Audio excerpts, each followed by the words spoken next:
quando eu falo que você precisa ter postura de perito, é você saber lidar com as adversidades. Teve uma vez que eu estava fazendo uma coleta de padrões e o advogado falou para mim: doutora, você seria uma ótima juíza. Por que ele falou isso? Porque ele achou que a minha postura diante das adversidades ali que a gente teve foi uma postura correta, foi uma postura que estava dentro. Assim, não tive um medo de lidar com aquelas partes, eu tive propriedade em falar, então eu soube lidar com aquela situação diante do que a gente tem no ordenamento jurídico. E foi isso que aconteceu hoje. Hoje eu tivemos um contratempo, digamos assim, né? Não seria um contratempo, mas uma certa resistência hoje no procedimento de coleta. E eu lidei com essa situação de acordo com o CPC, embasando de acordo com o nosso Código de Processo Civil. Tudo começou há uns meses, quando eu marquei a colheita de padrões. E aí essa pericianda falou que não poderia, então eu fiquei conversando com a advogada dessa pericianda para encontrar a melhor data. Então eu marcava a data, aí ela tinha um compromisso, não podia vir. E aí foram assim 2 remarcações. E até que o advogado da outra parte já estava cansado, tá? Colocou nos autos, o juiz também falou: ó, derradeira, é a última vez que você vai marcar, senão eu vou cancelar a coleta. E aí essa pericianda, eu fazia um malabarismo para poder marcar com a pericianda. A assistente técnica também manifestou a vontade de comparecer, então ela solicitou, como ela era de outro estado, que eu marcasse uma data que ela pudesse. E aí eu fazendo um malabarismo para poder marcar no dia que todos pudessem comparecer, né, para ser a melhor data para todo mundo. Eu e minha vontade de agradar todo mundo, né? Mas enfim, eu vou explicar o porquê para vocês, não é? Tinha que marcar hoje, porque em outra data que tivesse disponibilidade na minha agenda não ia dar para ela comparecer. Então, enfim, fiz esse malabarismo para poder atendê-la, poder atender também a assistente técnica que queria comparecer. Aí fiz isso, marquei pro horário às 15 horas. Aí a pericianda, a advogada da pericianda mandou mensagem falando que ela não poderia comparecer às 15 horas, que ela tinha que comparecer 1 hora depois.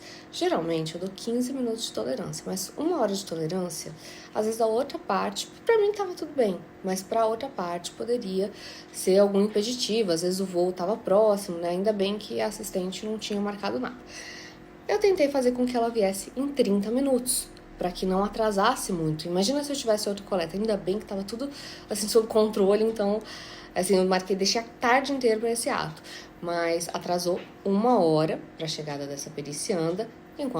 Quando eu fiquei sabendo desse atraso, até conversei com os assistentes, com o advogado, falei: olha, a gente já tá aqui para remarcar esse ato já tem tempo, então peço a paciência, né? Eles atenderam prontamente para esperar mais 1 hora.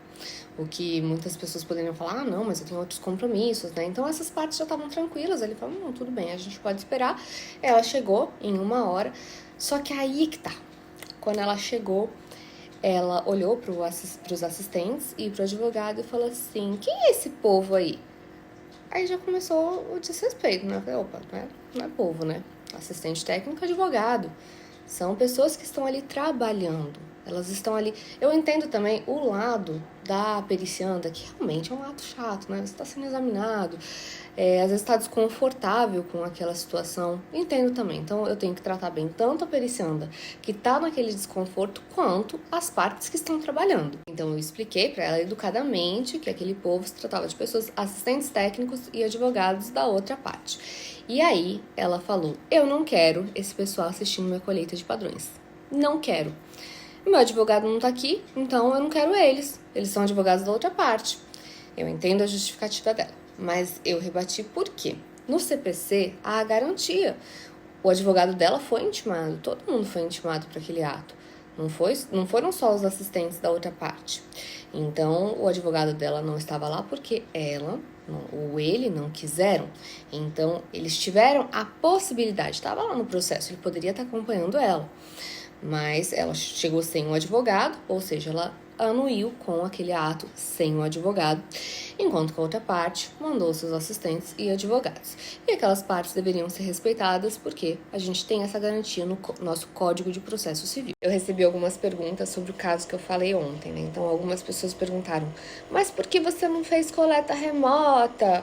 Por que você fez a pessoa ir do Rio de Janeiro para lá? Vamos lá, gente. Primeiro ponto, a pericianda é aqui de Brasília. Eu fui nomeado em Brasília, a pericianda é de Brasília e os assistentes técnicos eram do Rio de Janeiro, são do Rio de Janeiro.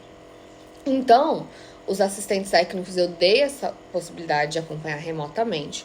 Contudo, os assistentes técnicos, sabendo que é muito melhor acompanhar presencialmente, tá? Porque eles também são dessa vertente do presencial, se deslocaram, se colocaram à disposição para se deslocar até Brasília e fazer o acompanhamento, tá? Então, por isso, não foi algo que eu impus às partes, tá? Isso foi uma coleta presencial, a pericianda mora em Brasília, o processo é em Brasília, então foi isso, tá?